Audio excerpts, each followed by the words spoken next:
Hi viewers, it's Dr. John Yim from VitaCare Natural Health Clinic. I'm here with the two doctors, Dr. Daniela Jesin and Dr. Carmen Luterbach, and our clinic nurse, Chantal David. Tonight we want to share some ideas with you, and the main reason we're doing these videos is to just maintain a sense of community with our patients and people that are interested in learning about health. So I want to start by saying that the Chinese character for crisis, it's translated into meaning a dangerous time or a precarious time of change.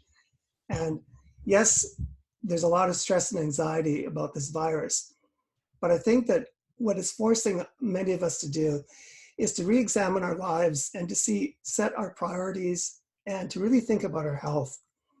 You know, with this being a novel virus, nobody has immunity to it. So the best that we can all do is to work on our health and to strengthen our immunity, because the reality is at least 80% of us are going to have to catch this disease before our community has herd immunity. So for those of us that do get sick, the healthier we are, the less intense our symptoms will be and the quicker we are to recover.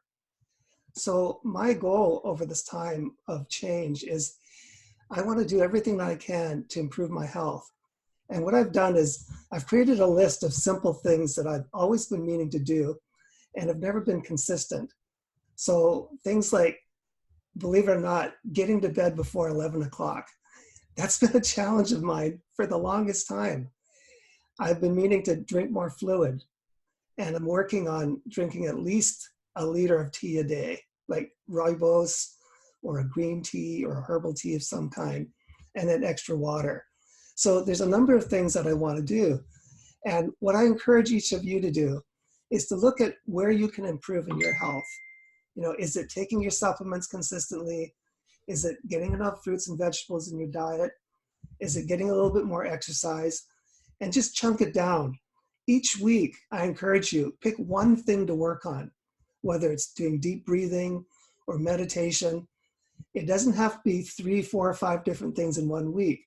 But if you chunk it down and develop habits and rituals, then you're more likely to continue them for the long term. So think about that over the next little while and see what you can incorporate in your health. So that's my little gem. And our next speaker is going to be Chantal David, and she's going to share some practical things for you to do at home. Chantal. Hi, everybody. I hope you're all staying happy and healthy in your homes. And I wanted to share much gratitude for those who are having to go out and work, and all of the frontline care workers. You're amazing. So with this virus, one of the big things we are being asked to do is, if we are sick, to be staying in our homes if we're not experiencing difficulty breathing. So with that being said, one of the major symptoms of this virus is a fever. So I wanted to give you some simple at-home remedies that you can do for yourself or your loved one. So the first big thing is to keep your fluid intake up. Because people are sweating when they're febrile, they need to have plenty of water. So there's a really simple little electrolyte beverage you can make at home. It's just 8 ounces of water, 2 tablespoons lemon juice, and a pinch of salt. And that will give you your sodium, potassium, and give you some hydration just to keep up with your fluids. Bone broth or broths are also really good. The other little things you could do are what's called a wet sock treatment. So it sounds kind of funny, but before you go to bed at night, you're going to take a pair of cotton socks and you're going to put them under cold water, wring them out, put them on your feet, and then put a set of wool socks on top of that before you go to sleep. So that's going to help increase your circulation and cool you off. Also remember to dress lightly, maybe turn the temperature down in your home. And then you can always put cold compresses behind your neck and on your forehead. The other last thing that you could do is take a tepid bath. So a lukewarm bath, not cold, because cold will make you shiver, which will then heat your body up again, and we don't want to do that. So those are just a couple simple and free solutions that you can use at home. And hopefully most of you won't be sick, so you won't have to implement those. But if you do, there you are. Thank you. That's great, Chantal. Thanks for sharing those ideas with us. And I'm shivering thinking about the cold sock treatment. So our next speaker is going to be Dr. Daniela Jesin, and she's going to share some tips with you all. Hi, everyone. Thanks so much, Dr. Yim. So first, I just wanted to say hi and that I'm sending love and support to whoever's watching this. This is a really difficult time for all of us, and I know we're all processing things in our own unique ways. So I just wanted to take a moment to acknowledge that this is a stressful time for many of us, and it's normal to, a lot of different emotions. So potentially some overwhelm, some anxiety, maybe some sadness, and completely understandable. So, these are unprecedented times, and it's really hard on our nervous system when things are so unknown. And so, although none of us here really know exactly how long we'll be in this situation, what we do know is that the being will not be for forever, and it will end.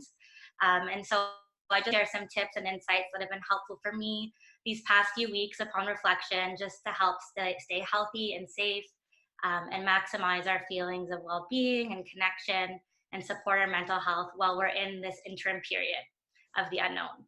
Okay, so the two things that I've sort of started to implement in my day, one of them, which I've been trying to do actually every day with my dog and with my partner, just people who are living in my household, is something called forest bathing. It's actually a Japanese practice, and what's unique about forest bathing is that it's not necessarily doing extreme exercise or hiking or jogging in a forest.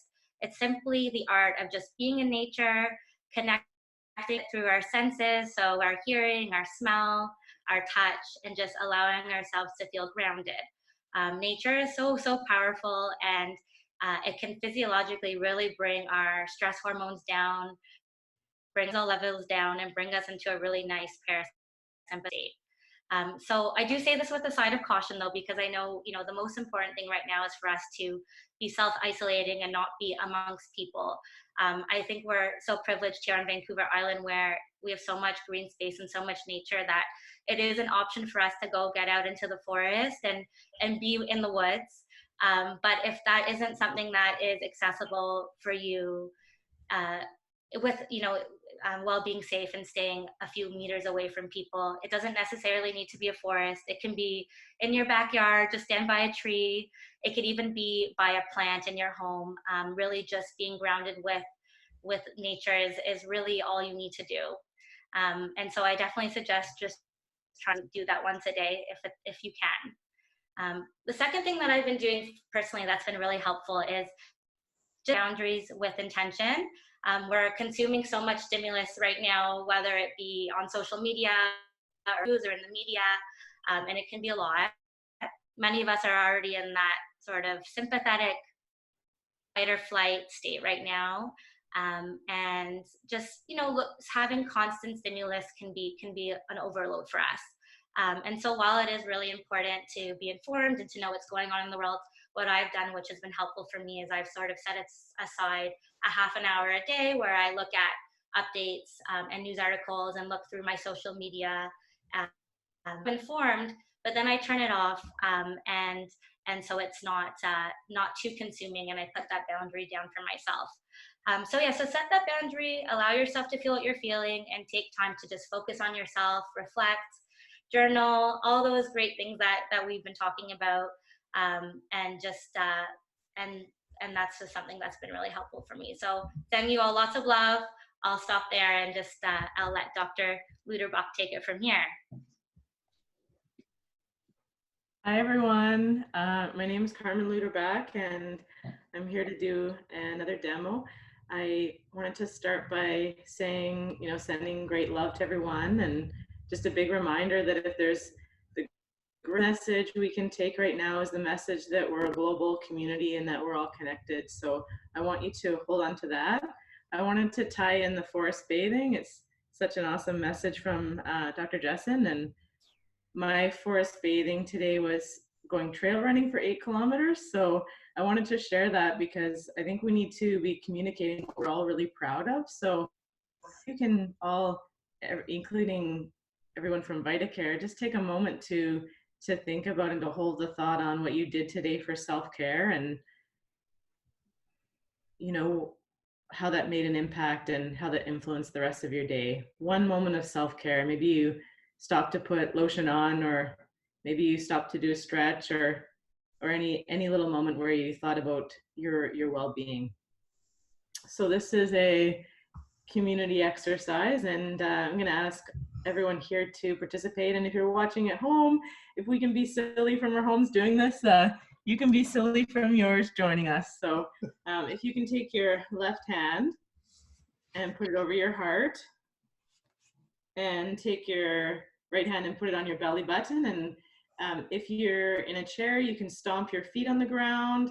And if you're cross-legged, that's fine. I just want you to feel really stable, however you're sitting, just to feel a little bit of, maybe roll your shoulders back, just a moment of a feeling of feeling grounded. So we're contacting our heart, we're touching our belly. We're going to take one moment to think about that action of self-care. I'm going to visualize myself, bring back that my favorite memory of today, running through the trees. Just take a moment to, and then as we ground in for this exercise, I want you to take a little trick on being in the present moment. So little trick on naming out loud the things, 5 things that you can see, touch, feel, or smell. You can choose one from each sense if you like, or you can choose all visual. But if you can, when you're feeling really out of control, if you can harness 5 things, I can feel my heart beating, I can smell these candles over here, I can feel the air is really cool in my room, in my house.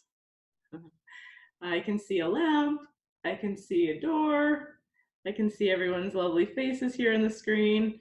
So there you go, just a second to know that the only thing that is real for everyone here is this moment. Okay, so I'm gonna just switch gears a little bit, and you may be really with this one, and that's great. I do it with patients a lot in the office, so you just take your dominant hand, alternate nostril breathing. You can hold your non-dominant hand with your thumb and your pinky sticking out, just to keep it a bit simple. So we're going to be alternating how we hold our nostrils. So you're going to take your, if you're right-handed, you're going to take your right nostril and close it with your right thumb.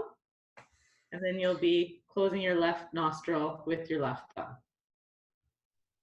So in the starting point, if we can all kind of do this together, that'd be just superb. So if you can take a big inhale through both nostrils, exhale through both, and then we'll use our thumb to close our right nostril. Breathing in, close with your pinky, open with your thumb, breathe out through your right nostril. Breathe in through your right nostril.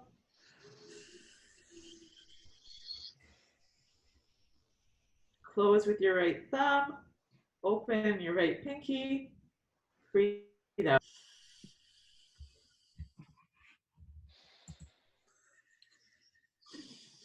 Breathe in. Okay. So that's an introduction, and I know that if it's your first time coming across it, you can go back in the video and kind of watch the sequence again, but we're essentially exhaling on one side with the other closed, inhaling, switching, exhale, inhaling. I even get confused, so I have these notes, EI, arrow, EI, arrow, EI, arrow, so whatever helps you out there. I had this plan to do a series of acupressure points, but I'm going to end with 1 point, and this is the most grounding point. So we got our feet, my mom feet, And you're gonna hold your foot like this with bare feet or socks on, and you're gonna use your thumb. And in Chinese medicine, we consider this the point where the red skin meets the white skin. Okay, so with the thumb pushing on here.